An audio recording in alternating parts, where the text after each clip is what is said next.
Mr. Ashfield to the podium.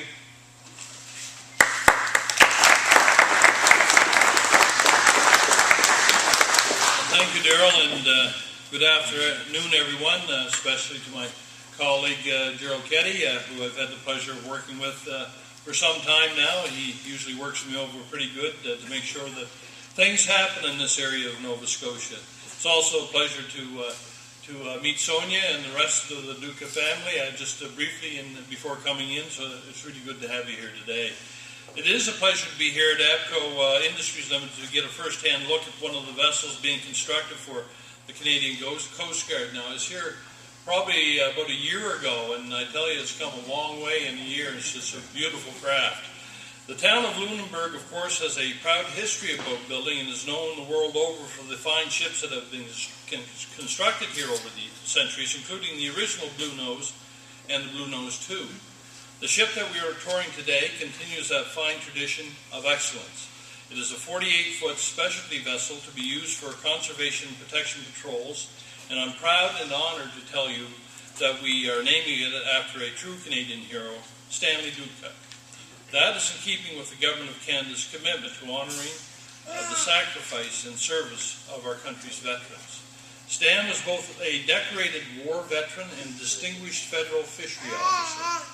Today, we're also pleased that his name, that Sonia is able to be with us today, and the rest of the family. Stan Duca was a remarkable Canadian, a first-generation immigrant. He was wounded twice during the D-Day invasion and captured by the Germans the following day. They couldn't hold him, though. He escaped and made his way back to Allied lines and later returned to action. Stan was honored for outstanding conduct in the field of battle with the presentation of the Military Medal by King George VI in March 1945 at Buckingham Palace. After the war, he returned home to Pictou County, Nova Scotia, where he worked in the coal mines before launching a distinguished 30-year career with Fisheries and Oceans Canada in 1958. We are told that Stan was happiest in his job when he was at sea, making it fitting that one of our vessels bears his name. He was truly an outstanding man who made a difference in the lives of so many others, and we're proud to pay tribute to him by naming a vessel in his honor.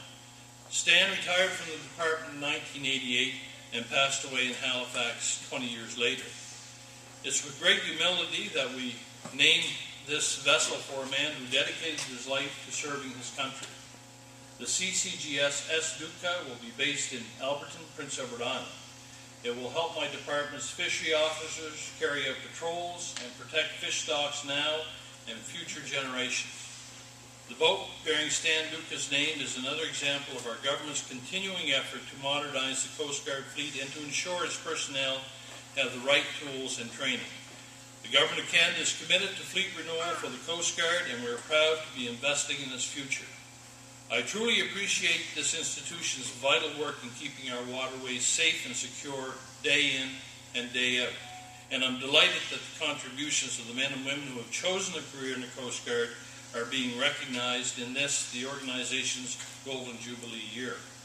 Our government is proud of the Canadian Coast Guard and of the men and women who provide critical services such as search and rescue, ice breaking, aids to navigation, environmental response, marine traffic control, and communications. That's why we continue to invest in the tools and equipment that will ready it for the future.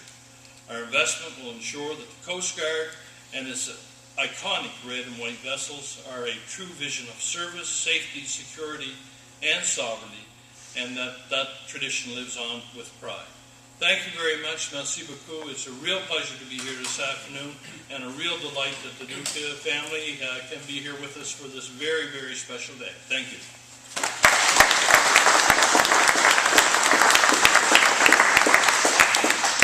Thank you.